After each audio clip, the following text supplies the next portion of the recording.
2024 चुनाव के बीच संदेश खाली में फिर मचा बवाल। बीजेपी के निशाने पर आई सीएम ममता बनर्जी। संदेश खाली में एक और महिला के शव से मची सनसनी। ममता के खिलाफ सड़कों पर उतरे लोग। नमस्कार, मैं हूं परवीन शेख, आप देख रहे हैं कैपिटल टीवी की स्पेशल स्टोरी। संदेश खाली को लेकर ममता बनर्जी की मुश्किलें खत्म होने का नाम नहीं ले रही हैं। अब एक और महिला का शव मिलने से इलाके में सनसनी फैल गई है। वहीं बीजेपी ने ममता सरकार को चौतरफा घेर लिया है। इसको लेकर बीजेपी के आईटी सेल के हेड अमित मालवीय ने भी उस घटना का वीडियो एक्स पर साझा किया है और उन्होंने एक्स पर लिखा है, सोनारपुर थाना के तहत कलिकापुर में एक धान के खेत से महिला का चोट के निशान से भरा नग्न शव बरामद किया गया है। सोनारपुर से जो कोलकाता के बाहरी इलाके में है, संदेश खाली तक ये महिला सुरक्षा जो ममता बनर्जी पश्चिम बंगाल की गृह मंत्री के रूप में वो कानून और व्यवस्था के लिए जिम्मेदार मॉडल है। टीएमसी मां और मानुष पर आश्रित है, जबकि माटी निर्दोषों के खून से लथपथ है। अमित मालवीय ने अपने इस ट्वीट के साथ ही उस महिला का वीडियो भी साझा किया है जिसका धान के खेत में शव बरामद हुआ है। दरअसल इस तरह की कई घटनाएं पश्चिम बंगाल में सामने आ चुकी हैं, जहां महिलाओं के साथ बर्बरता और हैवानियत की हदें तक पार कर दी गई। अब इस घटना से भी लोगों में खासी नाराजगी है, लोग काफी नाराज हैं। आपको बता दें कि बशीरहाट संसदीय सीट उत्तर 24 परगना जिले और पूरे बंगाल की राजनीति में सबसे ज्यादा चर्चित लोकसभा सीटों में से एक बन गया है, क्योंकि इस बशीरहाट लोकसभा क्षेत्र में संदेश खाली है। संदेश खाली सुंदरबन से सटा हुआ पूरा इलाका है और मुसलमानों की संख्या ज्यादा है। संदेश खाली इस साल के लोकसभा चुनाव में बंगाल का सबसे बड़ा मुद्दा बन गया है। संदेश खाली के मुद्दे पर न सिर्फ बंगाल बल्कि राष्ट्रीय राजनीति या कहे देश की राजनीति भी गर्मा गई है। महिलाओं पर अत्याचार और जबरन जमीन दखल करने के आरोप में टीएमसी नेता शाहजहां शेख गिरफ्तार हो चुका है। उससे पहले ईडी अधिकारियों पर हमले की घटना ने पूरे देश का ध्यान अपनी तरफ खींचा था। एक्ट्रेस नुसरत जहां बशीरहाट लोकसभा सीट से मौजूदा सांसद है, लेकिन उनकी सांसद की भूमिका पर ही सवालों की घेरे में रही है और विवादों के बाद नुसरत जहां को लोकसभा चुनाव में टीएमसी का टिकट नहीं मिला है। टीएमसी ने हाजी नूरुल इस्लाम को टिकट दिया है, जबकि बीजेपी ने संदेश खाली की पीड़िता रेखा पात्रा को उम्मीदवार बनाया है। माकपा के उम्मीदवार निरापद सरदार हैं और आईएसएफ के उम्मीदवार मोहम्मद शहीदुल इस्लाम मौला है। एसयूआईसी ने दाऊद गाजी को मैदान में उतारा है। बशीरहाट लोकसभा सीट का जो एक बड़ा हिस्सा है वो सुंदरबन बस्तियों से घिरा है। यहाँ करीब 87.4% आबादी जो है वो ग्रामीण लोगों की है और कुल मतदाता जो हैं वो 17,05,590 हैं, जबकि मतदान केंद्र जो हैं वो 2427 है और मुस्लिम आबादी करीब यहाँ पर 40.3% और अनुसूचित जाति की जो आबादी है वो 25.4% है। विधानसभा चुनावों में कौन पार्टी थी सबसे ताकतवर? 2009 के लोकसभा चुनाव में वामपंथी गढ़ ढह गया। 2014 के चुनाव में तृणमूल ने दर्ज की जीत। 2019 के लोकसभा चुनाव में बीजेपी ने बढ़ाई ताकत। बशीरहाट लोकसभा सीट के तहत 7 विधानसभा क्षेत्र शामिल हैं। संदेश खाली, बदुरिया, हरुआ, मीना खान, हिंगलगंज, बशीरहाट उत्तर और बशीरहाट दक्षिण।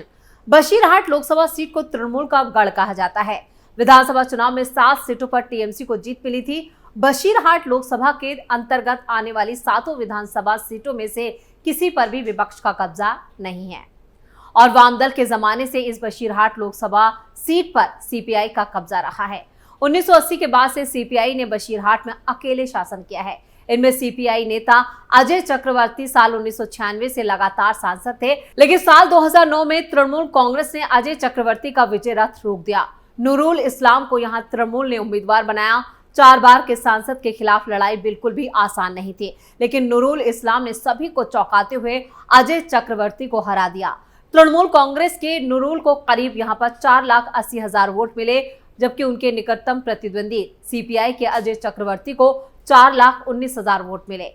बीजेपी उम्मीदवार स्वपन कुमार दास को 67,690 वोट मिले। हालांकि 2014 के लोकसभा चुनाव के बाद से बीजेपी ने बशीरहाट में अपनी ताकत बढ़ानी शुरू कर दी। साल 2009 के लोकसभा चुनाव में बीजेपी को 6.5% वोट मिले थे, लेकिन 2014 में ये बढ़कर 18.36% हो गया। हालांकि बशीरहाट लोकसभा क्षेत्र तृणमूल के कब्जे में रहा। तृणमूल उम्मीदवार इदरीस अली को 4,92,000 वोट मिले, जबकि सीपीआई उम्मीदवार नूरुल शेख को 3,82,000 वोट मिले। वहीं बीजेपी उम्मीदवार शमीक भट्टाचार्य को 2,33,000 वोट मिले और कांग्रेस के अब्दुल रहीम काजी को 1,02,000 वोट मिले। 2019 के लोकसभा चुनावों में बीजेपी ने यहां अपनी ताकत बढ़ा ली।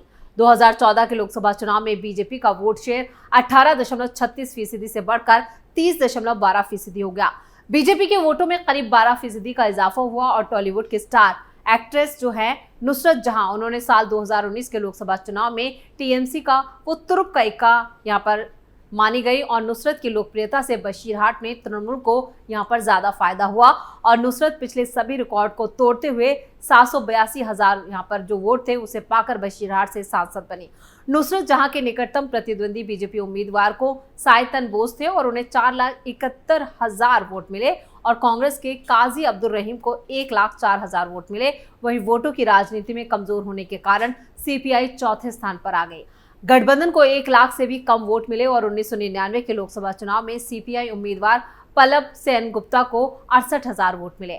लोकसभा के पूर्व अध्यक्ष इंद्रजीत गुप्ता लोकसभा चुनाव 2019 और 1984 के चुनाव में यहां से चुने गए थे। संदेश खाली कांड बना बड़ा मुद्दा, फंस गई ममता। सीएए के जरिए ममता बनर्जी की टेंशन बढ़ाने का बीजेपी ने बनाया प्लान।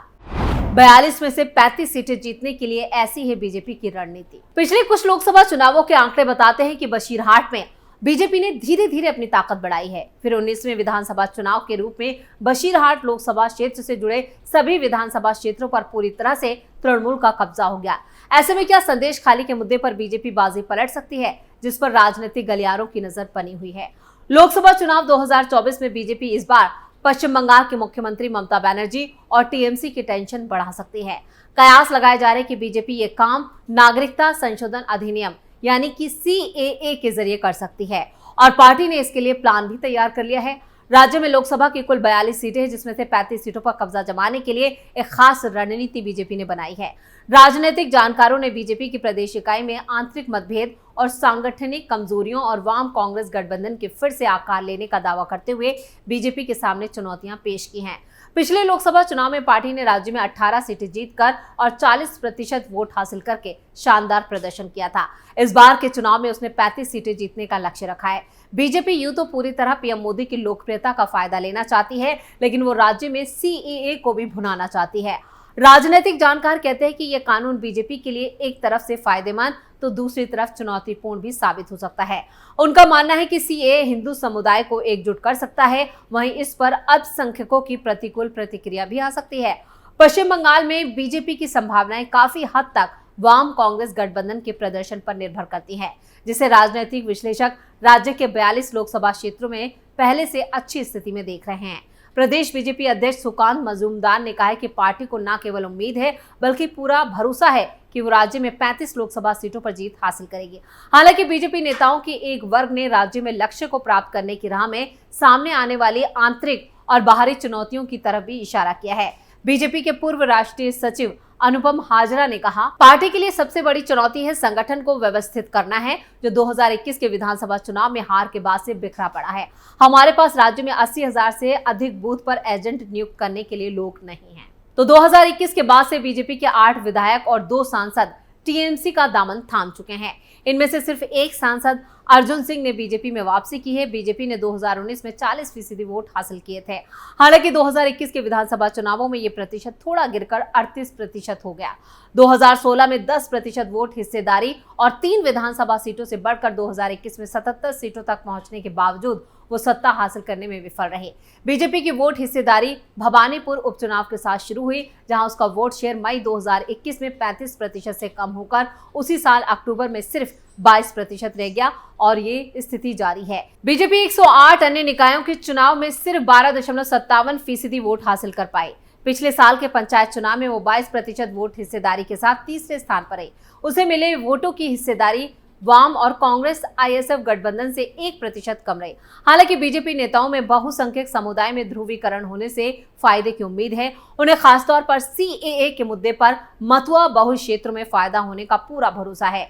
प्रदेश बीजेपी अध्यक्ष मजूमदार ने कहा है कि सीएए बीजेपी को चुनाव में राज्य में अच्छी सफलता दिलाने में मददगार साबित होगी। दूसरी तरफ बीजेपी के पास टीएमसी की तरह सांगठनिक क्षमता नहीं है और वो सीएए के खिलाफ राज्य में सत्ता पर काबिज टीएमसी के अभियान का जवाब देने में कामयाब नहीं होती दिख रही है।